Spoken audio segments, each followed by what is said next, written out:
Hello नमस्कार साथियों, मेरे यूट्यूब चैनल रीट वाला में आपका स्वागत है। आज से पर्यावरण अध्ययन रीट प्री लेवल फर्स्ट के लिए एक नया टॉपिक लेके आए हैं, मापन और मूल्यांकन। मापन क्या होता है और मूल्यांकन क्या होता है। शिक्षण विद्या का इससे पहले हमने एक टॉपिक कंप्लीट कर लिया था। शिक्षण विद्या से संबंधित जानकारी प्राप्त करके हमने वो टॉपिक कंप्लीट किया था। इसके बाद हम नेक्स्ट टॉपिक कर रहे हैं, मापन और मूल्यांकन। मापन क्या होता है और मूल्यांकन क्या होता है, इसके इन दोनों में अंतर क्या है, ये सब देखेंगे। तो आइए शुरुआत में हम ये पैनल पे देखें मापन और मूल्यांकन क्या होता है। मापन और मूल्यांकन में अंतर। मापन मापन को अंग्रेजी में मेजरमेंट और मूल्यांकन होता है एवल्यूशन। मापन क्या होता है, मापन का क्षेत्र संकुचित होता है लेकिन मूल्यांकन का क्षेत्र व्यापक होता है। मापन एक सामान्य शब्द है और मूल्यांकन एक तकनीकी शब्द है। मापन एक साधन है, मूल्यांकन अपने काम में एक साध्य है। मापन व मूल्यांकन। मापन व मूल्यांकन क्या है। बीएस ब्लूम के अनुसार शिक्षण, जो बीएस ब्लूम है उनके अनुसार शिक्षण है वो त्रिध्रुवीय प्रक्रिया है। कौन जिस त्रिध्रुवीय प्रक्रिया है जिसमें शिक्षण उद्देश्य हो गया, मूल्यांकन साक्ष्य या प्राप्तियां हो गई और शिक्षण अधिगम अनुभव हो गया। जो मूल्यांकन त्रिकोण है। निर्धारित शिक्षण उद्देश्यों के अनुसार बालकों के व्यवहार में अपेक्षाकृत परिवर्तन लाने के लिए शिक्षण अधिगम अनुभव प्रदान किए जाते हैं। इन उद्देश्यों की प्राप्ति की सीमा जांचने हेतु मूल्यांकन प्रक्रिया अपनाई जाती है। मूल्यांकन एक उद्देश्यपूर्ण प्रक्रिया है। इसका शिक्षण उद्देश्यों के साथ प्रत्यक्ष संबंध होता है। यह निरंतर चलने वाली प्रक्रिया है। परिभाषा। बीएस ब्लूम के अनुसार मूल्यांकन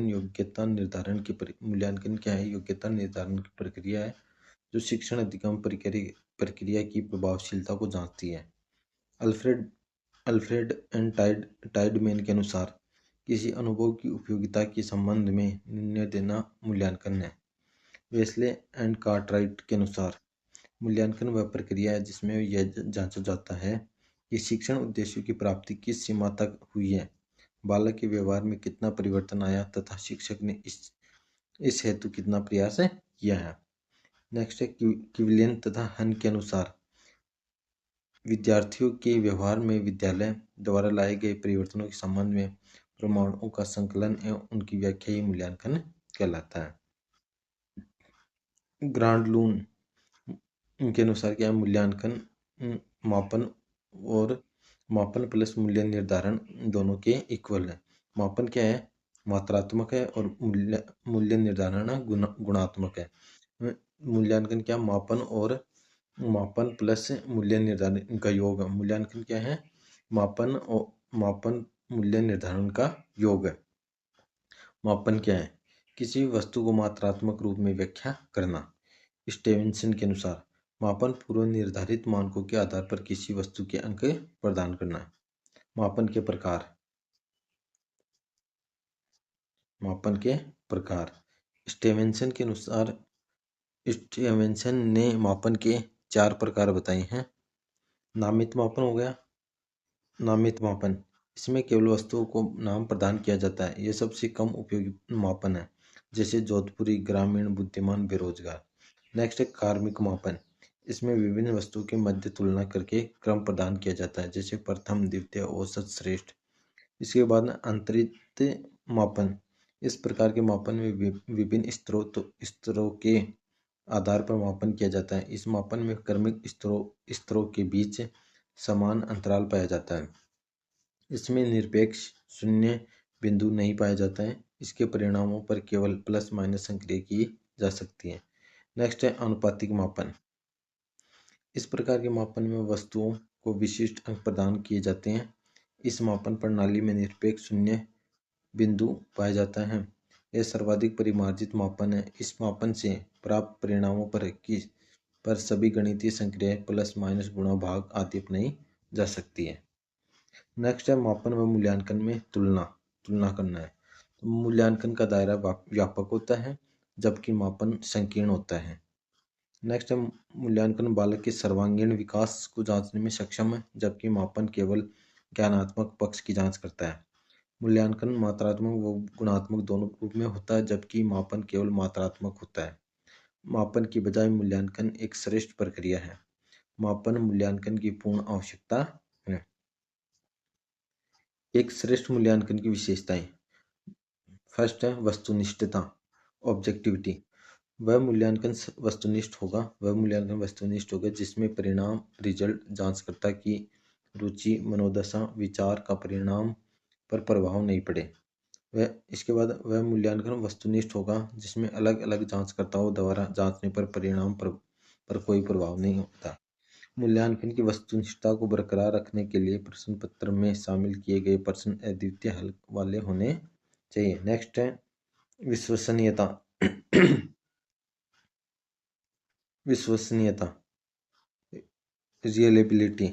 वह मूल्यांकन विश्वसनीय होगा जिसमें स्थिति दशा परिवर्तित करके मूल्यांकन को पुनः आयोजित करने पर भी परिणाम पर भी कोई प्रभाव नहीं पड़े।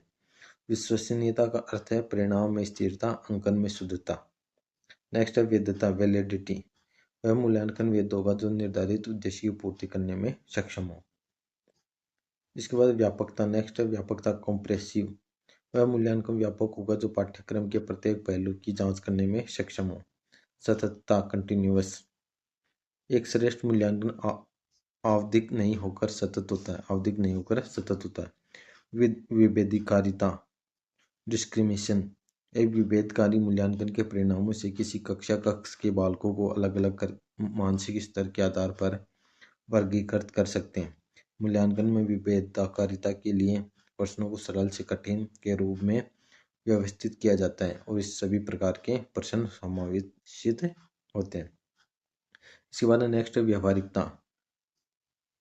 एक व्यावहारिक मूल्यांकन में निम्न विशेषताएं होती हैं। वास्तविक परिस्थितियों में लागू किया जा सके, तय समयावधि में पूर्ण हो, प्रश्नों की भाषा स्पष्ट एवं सुगम होनी चाहिए, मूल्यांकन विद्यालय के संसाधनों के अनुरूप हो। आकलन क्या होता है?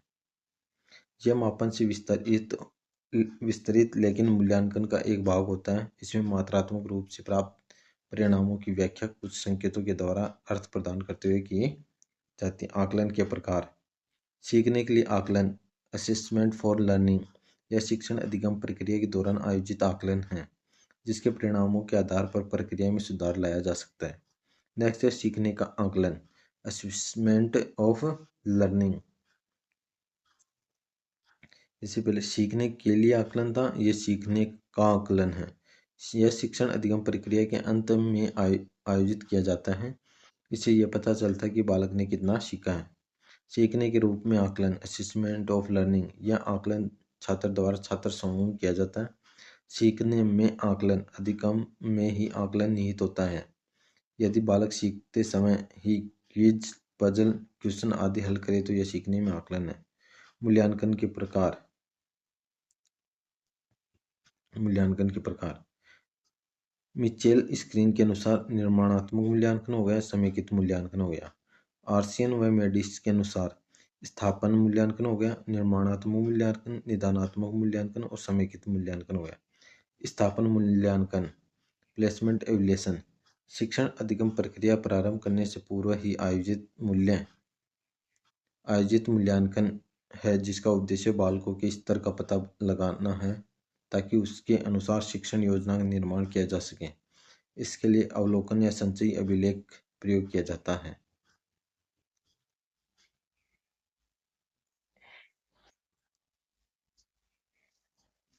निर्माणात्मक, संरचनात्मक, रचनात्मक मूल्यांकन, फॉर्मेटिव एवल्यूशन। यह मूल्यांकन शिक्षण अधिगम प्रक्रिया के दौरान आयोजित किया जाता है। इसकी प्रकृति सुधारात्मक होती है। इससे प्राप्त परिणाम अल्पकालिक निर्णयों के लिए ही प्रयुक्त है। यह सीखने के लिए आकलन होते हैं। एनईपी 2020 में इस मूल्यांकन पर सर्वाधिक बल दिया गया है।